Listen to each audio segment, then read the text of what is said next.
I've heard things, Poto. Dark things.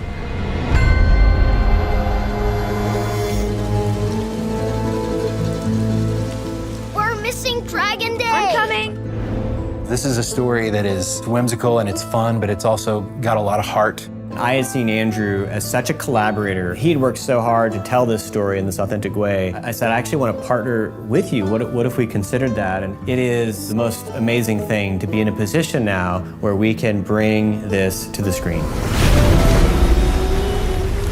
Dark Laura in the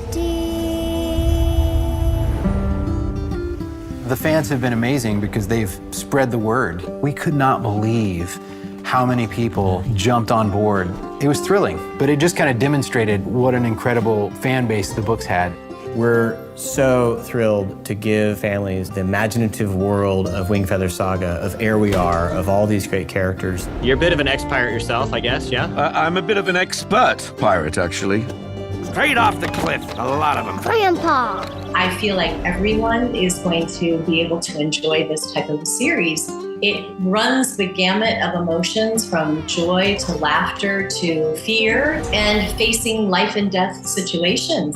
Blackaddish took 3 children in Dugtown last month. I saw the drawing and thought, that's me. Keep them safe, I will. Get up, go, we go. Stabbish elbows, exceedingly hot behind your parts. We really, really believed that we had something special. And so to see not just an appetite, but a hunger to see the Wingfeather Saga make it to the screen is something that only the fans of the series could have done. Run! Can you believe we fought a Fang? We fought a Fang! Oh, we're in so much trouble.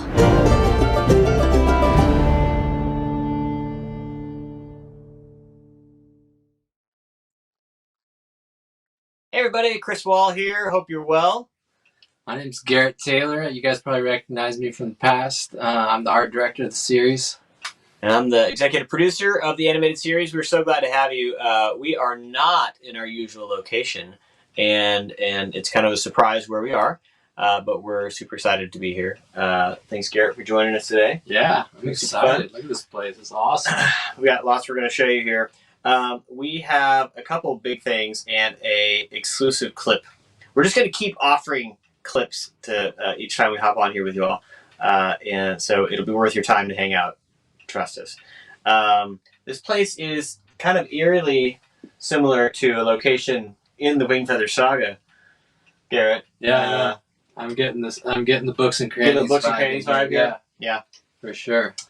Yeah, just grab some things off the shelf at any point here, and yeah, we're gonna do some exploring here in a minute because we can.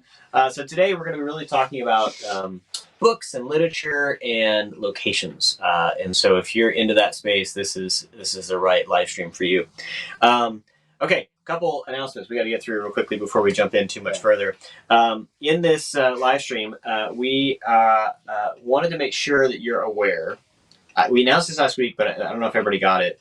That if you're a fan of The Chosen, it's a TV series about the life of Jesus and his disciples that a bunch of us have watched and enjoyed. It's a sister show with Angel Studios on the platform. They have a very special 2-episode event coming up on the 18th of November. And we have been given an opportunity to give a sneak preview of about 4 minutes of footage from episode 1 ahead of The Chosen. And so if you're interested in seeing some Wingfeather and you're a fan of Chosen, well, this is just perfect. And I recommend hop out there. The tickets are for sale right now if you want to go check that out. But we're so thankful for Angel Studios and Chosen Team for giving us a slot there to introduce our show to a bunch of those families. So if you happen to be going, super cool. Yeah, we're excited about that. I mean, just to be able to tag team and to be on the coattails of that show is exciting for us.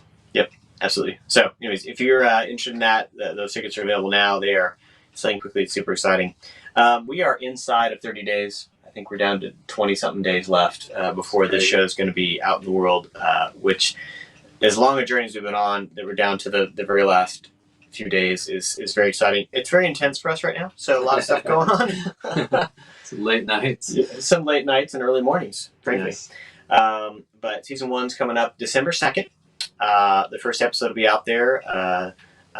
And it is, for those of you that have watched the short film that we did in 2017, episode 1 will feel familiar, but then new. There's some new stuff in that. So I know for a lot of folks are like, wait, is it basically the short film from back then? It's not. It is some elements of that for sure, but it's a lot of new stuff. And then, of course, episode 2, yep, Lily and the Dragon song here. And then episode 2 will be 2 weeks later on December 16th. And it is a mysterious map. And you won't want to miss either one of those. Yeah. We have, coming up here in Nashville next week, a very special world premiere red carpet with our cast and crew and some very special guests. And we're just very excited about that. Got a bunch of people coming in, and it's going to be quite a celebration. It's going to be a big deal. We have been doing a lot of prep for that over the past couple of weeks at our house, to say the least. I don't know if I told you, well, I think you heard this, but so my sweet wife, Heather, she produces a lot of theater for high school stuff.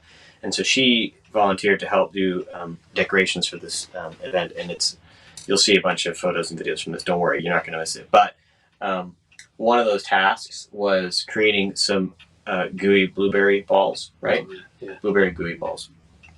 And she did a head count and decided we needed over 1,000 of these little balls. And I was like, yeah, I didn't know. So we have been like, we'll be watching, something on TV, maybe watching a football game and rolling goo balls. And we did 1,123, I believe was the final count. And that count just kept going up because every time I talk to you, it's more and more. It was like 600, then 800, then it just kept, I know. I came home that night, another big thing of dough. I'm like, what's happening? So we got to do some more. So anyways, we're all in, having a lot of fun setting this stuff up for y'all. Okay, the other thing I wanted to say is we have some really cool new merch. As you know, our show is always free. That's kind of the idea of it. And so we're community supported. So anytime that you support our show, either if you pay it forward or going and buying merch. And so we keep putting new stuff. We've got a couple new things coming on, I think, next week. Yeah. But we've added a hoodie on, a new t-shirt that has tags on it, the 3 honored and great subjects, and some cool postcards. I don't think I saw the postcards until they were here. Did you see them? I'm seeing them for the first time right now. Heather told me about them last night. She's like, babe, you seen these postcards? I'm like, they're beautiful. Awesome. Cool. That's great. Yeah. Anyways, Brock Starnes, who works on our team, is working real hard with the folks at Angel, and they're helping make some really cool stuff. So do shop.angel.com or wingfeathersaga.com, and you can find that store. Anything you get there is supporting our show, and it's so cool, helping us make more episodes. It's awesome. Yeah. Okay, so here we are. We are in a bookstore that is very similar. Now, what we wanted to do, and we think this is going to be really fun, is we're going to pop around, because around a bookstore like this, you might find something like this, a little copy of Creaturepedia. Yeah, exactly. This is written by Alistair B. Pembroke, and something you might find in a bookstore like this. But Garrett, I thought we'd have a look around this particular shop here. Yeah. So if you want to hang on for dear life, we're going to go for a ride. Here we go. Okay, so we are here in this really cool little office. You're seeing our lighting and everything. It's kind of spoiling, but this is just a good bookstore office right here. Is that a sexton over here? Is that what this is? This guy? Yeah, I think so. That's really cool. So some of you might be able to guess what bookstore we are at. because we live in Tennessee, and so some of you might be able to figure this out. But we're gonna have a look around. What we love about bookstores, and your family, I'm sure, loves bookstores too. As much as we we're do, in here all the time. but finding things, like you walk around and you start picking stuff up. Yeah. One of my favorite sections in any bookstore, of course, is the kids section. So we're gonna make our way back. This actually, even the walking around here, Garrett, the layout of this place is so much like Books and Crannies, where the aisles aren't straight, right? Yeah. Like you're just kind of making your way through a catacomb and trying to find, what you might find. Oh, and here we are. Okay, we've stepped into the kids. I love kids books. This is one of my favorites. Look at that. There's a little. Gotta have a good chair to sit in, and a lot of good titles. Good set of Harry Potter over here. Nice big standee. Oh, but Garrett, what's this over here? Oh, on the shelf. Well, lo and behold, Nice. it's a set of Wingfeather Saga books. Yeah. So you can walk into a lot of bookstores and find these books, and we just walked in here, and it is. And signed. What? Check it out. There's some of these that have been signed by the author. What? Oh my. That's pretty great. They even got Wingfeather Tales. If you don't know, we have a set of Wingfeather Tales. This is other short stories from the world. Yeah. I love bookstores because you can just wander around and find things, right, that are interesting. Ooh, there's some good stuff over here. And right now we're in. Oh, here we go.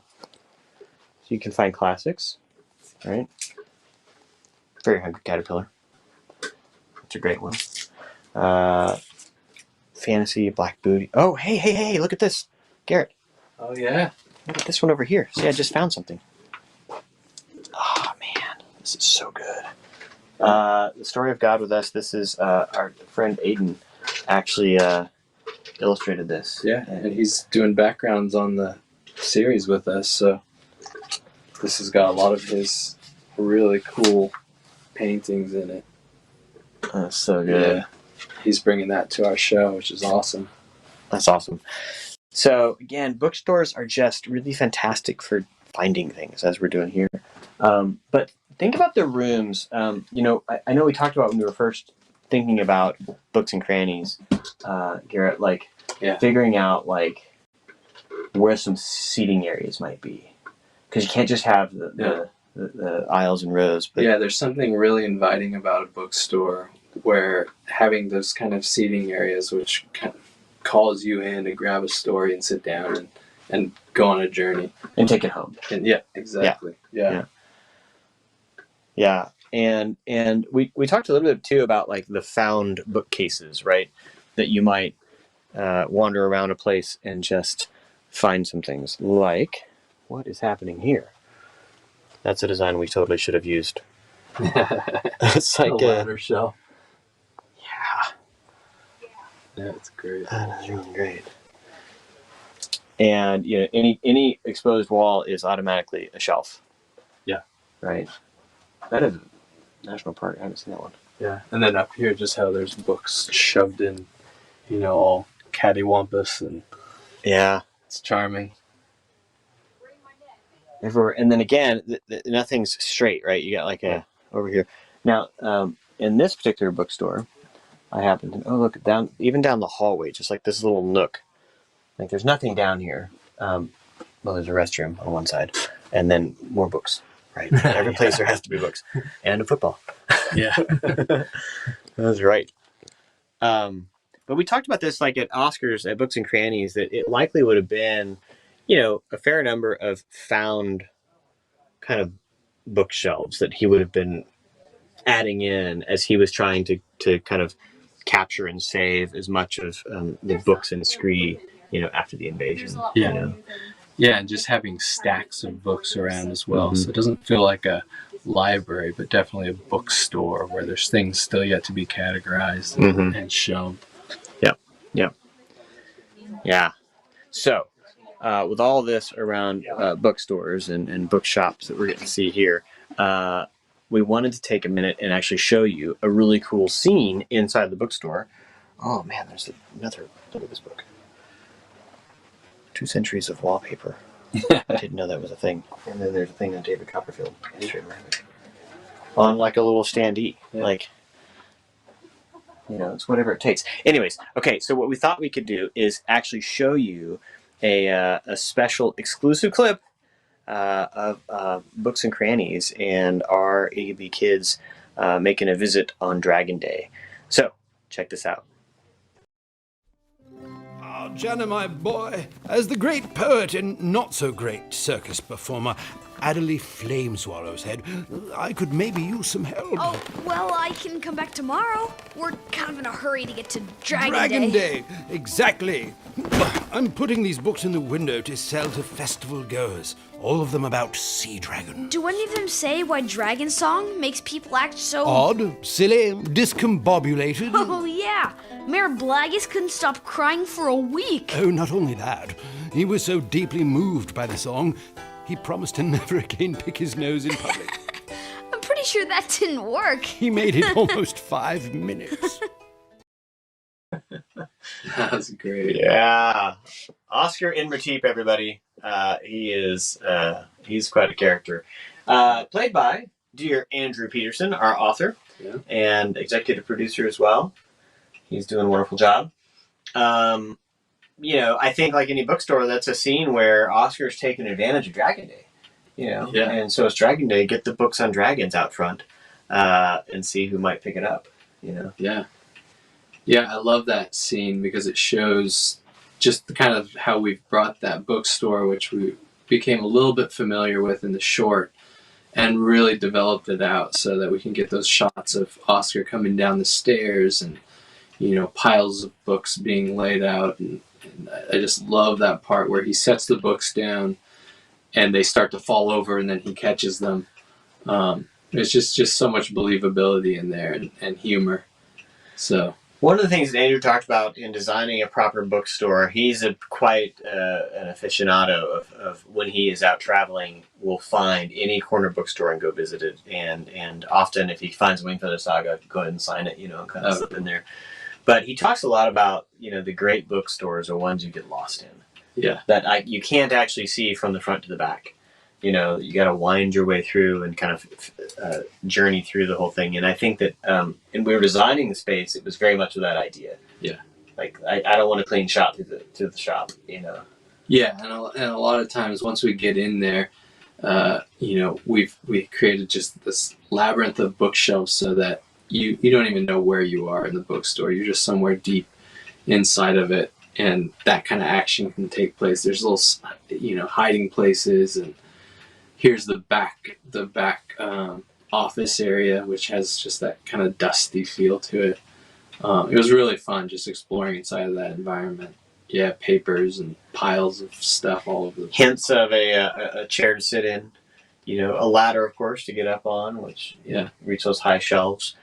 Janner, if you know the books, Janner, Igby, the oldest here, has a job. He works at the bookstore. I think it seems to be. We talked about this. Like, was he paid? I think he's paid in being able to borrow books, and so kind of regularly has a book on, checked out.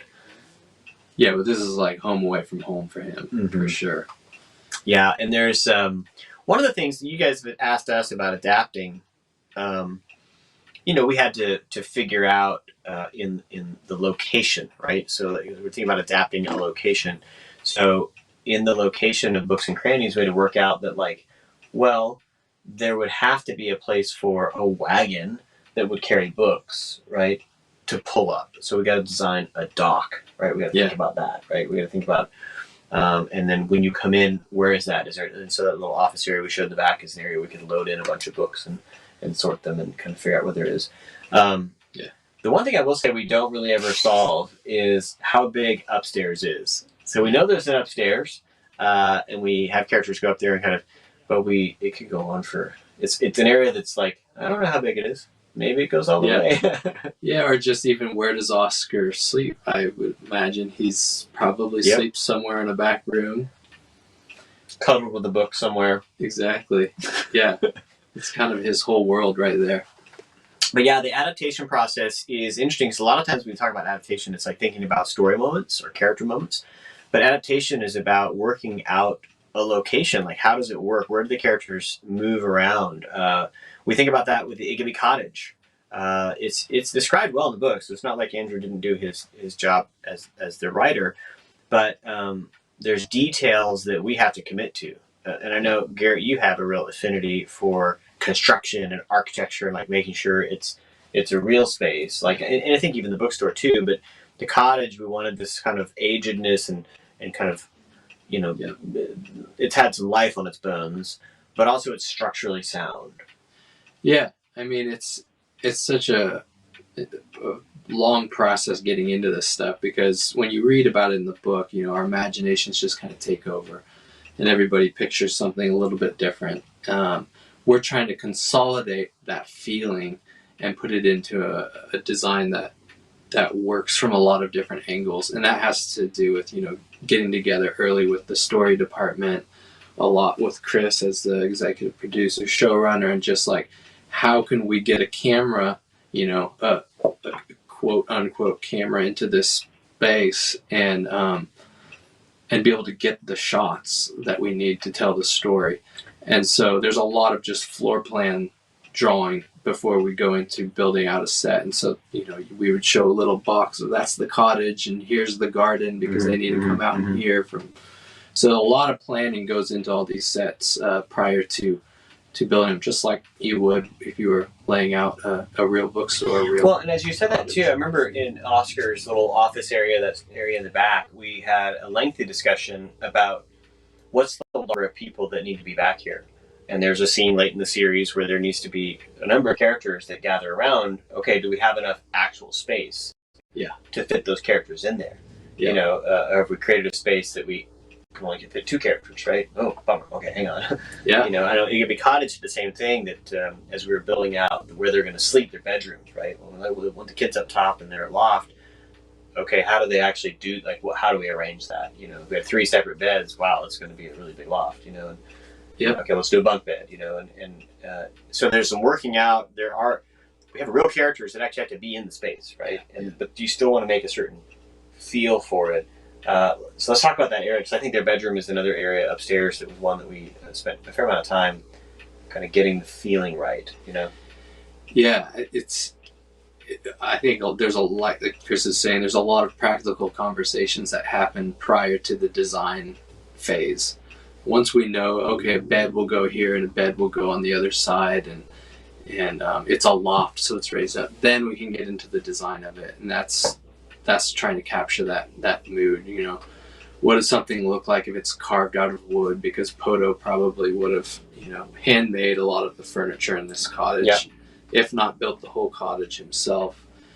And so trying to avoid anything that looks like it's sawn by a machine, but much more split and carved, and then just the simple amenities that would be in a kind of a poorer family, with just candlelight, a single bed covering, and all that stuff goes into just saying who are the Igabys. And as you say that, I was reminded, much like in Books of Crannies, we had to come up with areas that we could have private things happen, right? Yeah. Discovery of secret things that others wouldn't be around for. In the house, and here's a great shot of kind of the upstairs and downstairs, we needed to have some privacy, so that if Lily's up there with the boys and need to talk about something, how are we pulling that off? And had to come up with some clever design ideas there to make that work. Yeah, exactly. Yeah, I doubt we have a picture of it, but we ended up having to design kind of a divider of sorts made out of fabric. It's like, and it's kind of the classic, it's like an old hospital one, like those wheel between, where you just divide between 2 beds and an open floor, Which would make sense if it's a boys and girls room, kind of sharing that they're going to have their halves. Yeah. So all these interesting decisions have to be made. And then there's a lot of reference that falls in. So I know we talked about the bookstore we're in, which, comment below if you think you figured it out, if you know what bookstore we're in the state of Tennessee. But this bookstore itself was one that we, referenced and talked about. Like, can it feel like this, which is like the height of the ceiling, the type of trim, the floor coverings. It's all these factors that make a certain feeling, right? Yeah. Andrew had provided, he had I don't know if you remember this, but he had like a whole folder of photos of bookstores that he's visited. that were some of his favorites, you know? Exactly. Yeah, for the interior and the exterior, I think, he's done some travels in England, and I did a little spelunking on, Google looking for images of bookstores. And it's pretty classic. I mean, you've got a window to put books in, you've got a front door, and just kind of this 2-story townhouse style where it's built into the street. And so we're trying to capture all those things where we feel like we've visited places like this. Yeah, and some, darker areas and lighter areas. I love how in the bookstore there are light sources so that you can have some bright areas and then some shadowed areas as you kind of move around it. Spare number of lamps here and there, that kind of thing. Yeah. In our bookstore, one of the considerations that as I look out in this bookstore here, I think they have it, but was enough height in the ceiling and the top of the bookshelves for Zuzab, our Ridge Runner, to be able to move about freely. Yeah. And to kind of parkour his way around bookshelf to bookshelf. Yep. Yeah, because he's all over the place. I mean, there's a lot of just shots of, up shots of him at the top of the bookshelves and running to and fro. And it's great action, but yeah, that was a consideration, and just the scaling of everything. Yeah. It's fun. Yeah. I will say, some people might step into a bookstore like we've done here. Oh, there's a great shot of Suzanne. And think of it as messy or cluttered. Others can think of it as like a treasure, and it's just that who knows what you will find, what special version of a book. We're talking about this is crazy with some of the fine folks here at this bookstore. Comment below if you figured it out.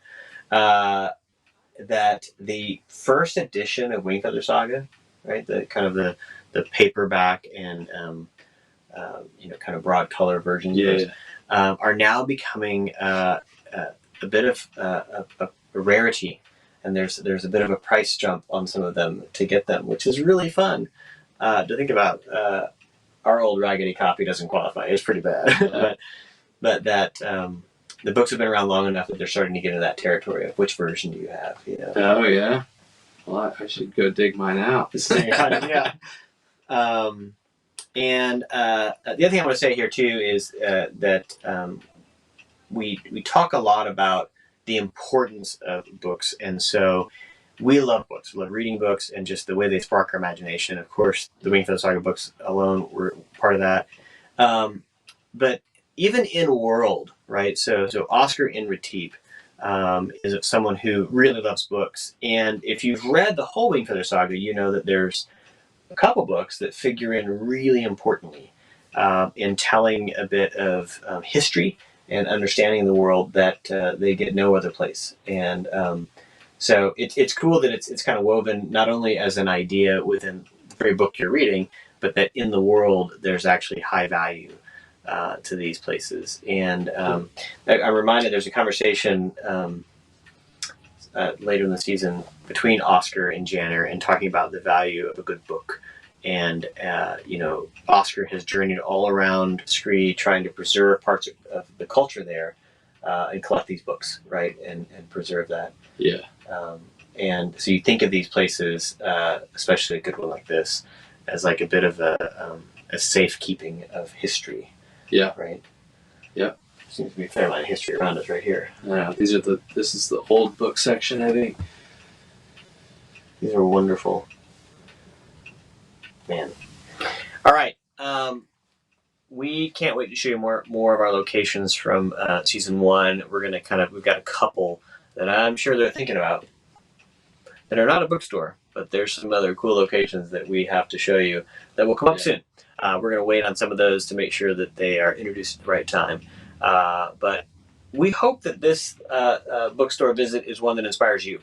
Go check out your local bookstores. Like go walk among the aisles and see what you find, what books you might pull up, because there's a lot of great stories out in the world, and books are a great way to encounter them and read them, including books like Creaturepedia.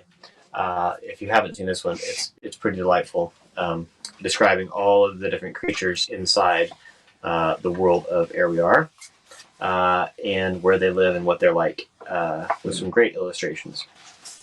from Aiden Peterson, including sea dragons, if you want to see specifically. Yeah, that's great. Pretty wonderful. Yeah, we reference that heavily for everything. Oh yeah. Oh yeah. Oh yeah. Yeah, I mean, if Pembroke was able to catch it, we should definitely look at what he put down. Exactly. Yeah, and really, Aiden ended up designing quite a few of our characters, so yeah, he did a great job. It's going to be pretty accurate. All right. If you have a guess where we are, it is right. We'll give you a high five down there in the comments. But should we tell them where we are? Yeah, let's do it. Okay. We're at Landmark Booksellers in downtown Franklin, Tennessee. This is a very special bookshop. And they are actually going to travel to visit us during the premiere next week. Yeah, it's awesome. They're going to set up a table and kind of get in character for Books and Crannies. Yeah. Yeah. That's a great idea. So if you don't know, if you're in the Tennessee area, in Middle Tennessee, and want a little bookstore to come visit, come check out Landmark. It's in downtown Franklin. And it's funny because it's now been surrounded by a lot of development, and it just stands here in the middle of this little parking lot. Yeah. And it's great. We love it. And they really support local authors. Andrew's just been here a lot. And they're just really a wonderful shop. So come check them out. Yeah, and they're stocked up on Wingfeather books, as you saw. They're all set. That's great. Yeah. Yeah, absolutely. Including some signed copies. All right. Thank you for taking some time to hang out with us here on this live stream. Garrett, thanks for joining us here. Yeah. Talking locations and hanging out in a bookstore. We're going to go do some shopping now and poke around. But we're going to give you some stuff from the red carpet premiere next week. And we'll do some announcements on that. You'll see them out on social media. I hope you get to peek in on some of that activity. And then soon enough, it's going to be time for premiere, December 2nd.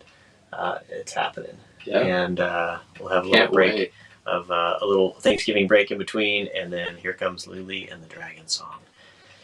Gonna be so amazing. By the way, if you haven't seen, I'm sure you've seen the featurette that came out, but the question was asked a couple times actually, does the actress who plays Lily actually sing the Dragon Song? And yes, she does. And she's really an accomplished singer. She's currently on Broadway. Oh, wow. In a show. And yeah, she's lovely, very talented.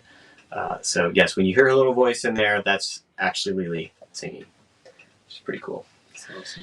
Awesome. Well, again, thanks for taking some time with us, and we're going to go shop in the bookstore a little more. Have a great rest of your day. One Jamie! Oh my goodness. It has been a long journey, folks, and we have met so many obstacles.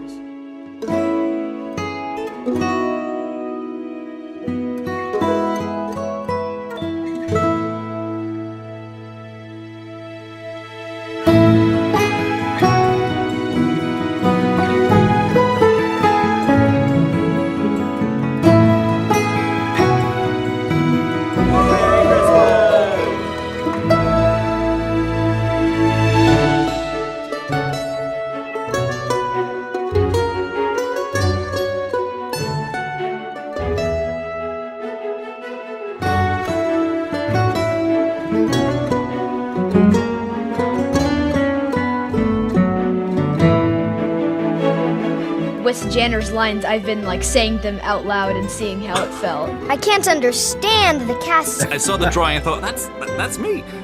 I have 2 older brothers, and I'm the youngest girl.